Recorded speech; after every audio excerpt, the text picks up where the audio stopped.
Welcome to today's deep dive. Pull up a chair, get comfortable, because today you are the third person in the room with us. Yeah, glad to have you here. We are going to unpack the invisible forces that are completely reshaping the global marketplace. We're looking at the systemic revolution of marketing and how purchasing decisions are fundamentally made in the era of artificial intelligence. Right. And when we say revolution, we aren't talking about, a new social media algorithm or a clever ad I campaign. know.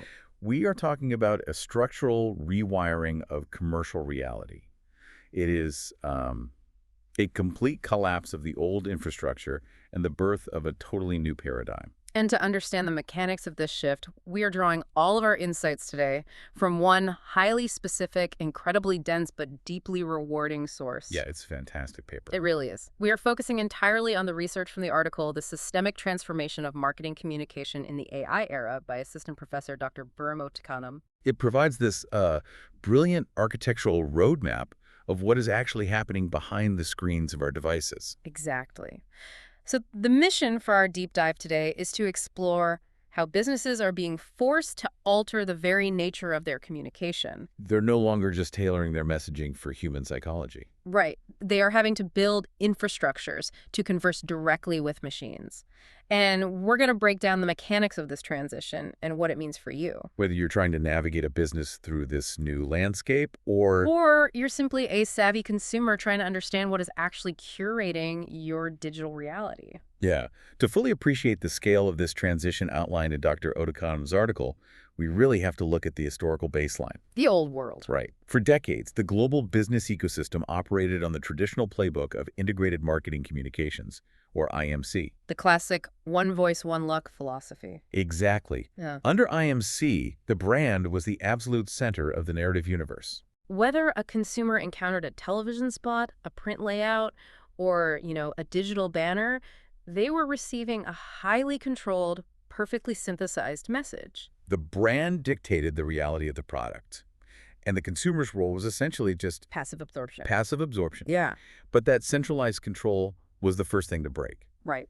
Dr. Otakanan's research frames this through the lens of a massive dynamic called the power shift, which occurs in distinct waves. The first wave. The first wave of this power shift happened with the maturation of the internet and networked social media. The perfectly crafted IMC illusion was basically shattered by peer-to-peer reality. Yeah, power moved away from corporate marketing departments and directly into the hands of networked consumers. We saw this with the explosion of the review economy. The source article points to platforms like Pantip for user-generated reviews, or aggregation tools like Processa. The days of relying on a pristine corporate press release just evaporated. If a product didn't match the marketing copy, a decentralized network of users would establish the actual truth of the product's value in real time. That network transparency dismantled the IMC model. Yeah. It forced brands to realize that peer validation carried way more weight than advertising. But that was merely humans talking to other humans. Right. And Dr. Otakanan argues that we are currently undergoing a second, exponentially more disruptive power shift. The power is no longer moving from the brand to the consumer. No, the power is migrating from the consumer to agentic AI. Okay, let's unpack this term agentic AI for a second, because we aren't just talking about a basic customer service chatbot here, No, definitely not. or a predictive text algorithm. We are talking about artificial intelligence that takes agency, software that executes complex, multi-step decisions on a user's behalf. And this leads directly to what the research calls the B2A phenomenon, business to algorithm. Business to algorithm. In the B2A model, the fundamental audience changes. Brands are no longer communicating directly with human beings first. Agentic AI has positioned itself as the ultimate gatekeeper. So if a software company wants to sell an enterprise solution, or a travel agency wants to book a vacation package, They cannot simply bypass the machine and show the human a compelling ad. They must convince the algorithm first. if the brand fails to prove its mathematical relevance to the AI based on the user's specific parameters, the human consumer will never even be aware that the product exists. The AI is doing the filtering, the ranking, and increasingly, the actual authorized purchasing.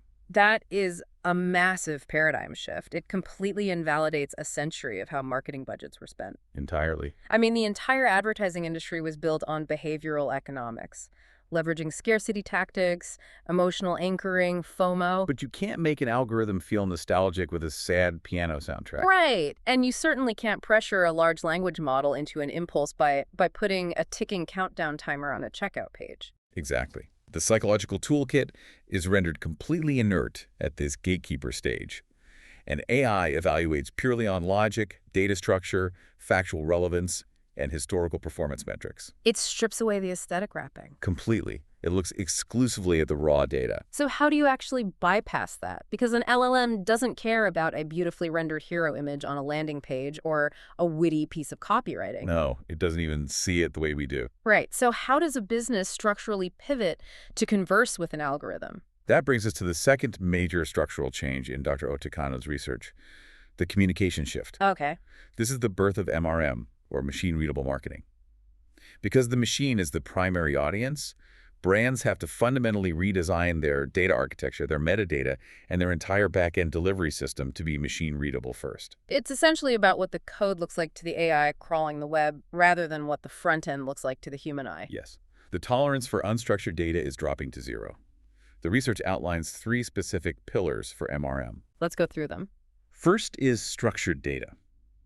Think of this as applying a hyper-specific standardized tag to every single piece of information so the AI doesn't have to guess what a number means. It knows definitively if that number is a price, a weight, or a serial number. Exactly. The second pillar is contextual metadata. This isn't just labeling a shoe as red. Right. It is embedding the semantic context that this specific shade of red aligns with current autumn fashion trends, giving the AI the why behind the data. Which means the AI can instantly cross-reference that product against a user's prompt for trendy fall footwear without having to interpret the visual image of the shoe. Precisely. And the third pillar is API-first content. Okay. Instead of forcing an AI crawler to parse through a chaotic, messy web page full of CSS and HTML designed for human eyes, the brand provides a clean, direct feed of raw JSON data straight to the large language model. Wow. It is the difference between handing someone a beautifully bound book in a language they don't read versus downloading the information directly into their brain. So if a brand's infrastructure isn't optimized for this API-first, machine-readable standard, the AI simply skips them. They functionally cease to exist in the B2A ecosystem. Marketers have spent 2 decades optimizing for search engines, fighting tooth and nail for that top spot in the SERP. But moving from SEO to what Dr. Otakinen calls GEO, generative engine optimization, fundamentally changes the success metric. We're no longer looking at click-through rates. Right, we're looking at synthesis. The goal of SEO was to force a human to click a blue link and visit a proprietary domain. The goal of GEO is to get the AI to reference your data in its output. We have fully entered the era of zero-click search. You see this behavior everywhere now. A user doesn't type a fragmented query into a search bar, open 5 different tabs, and manually compare spec sheets. No, nobody has time for that. They prompt an AI with a complex, highly specific question. The AI reads 20 API feeds and structured data sources in half a second, synthesizes the variables, and delivers a definitive final answer. 0 clicks. 0 clicks. The user never actually visits the brand's website. If a company hasn't optimized for GEO, they are invisible during that synthesis process. It creates a fascinating blind spot for legacy companies.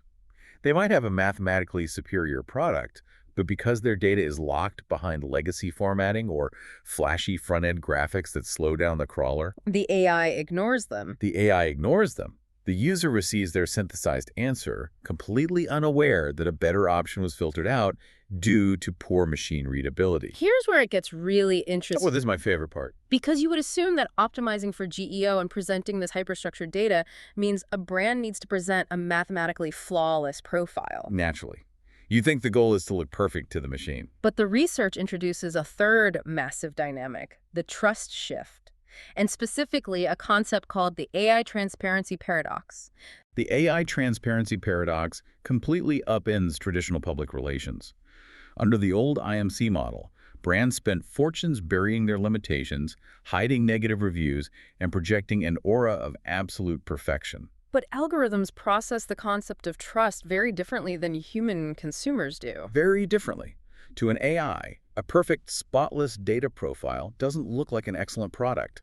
It looks like synthetic, manipulated data. It flags perfection as an anomaly. What's fascinating here is that AI algorithms consistently assign higher trust weights to brands that practice radical transparency regarding their flaws, limitations, and errors. That is wild. When a brand's data openly publishes constraints, explicitly stating the use cases where a product will fail, or hosting unedited, critical user reviews via their API, the algorithm interprets that as a strong signal of high data integrity. But hold on, won't marketers just game this? How so? If an algorithm rewards flaws, won't brands just start inventing fake, harmless flaws to boost their trust score? Like a politician in a job interview saying their biggest weakness is caring too much about the details. Right. The humble brag approach. Exactly.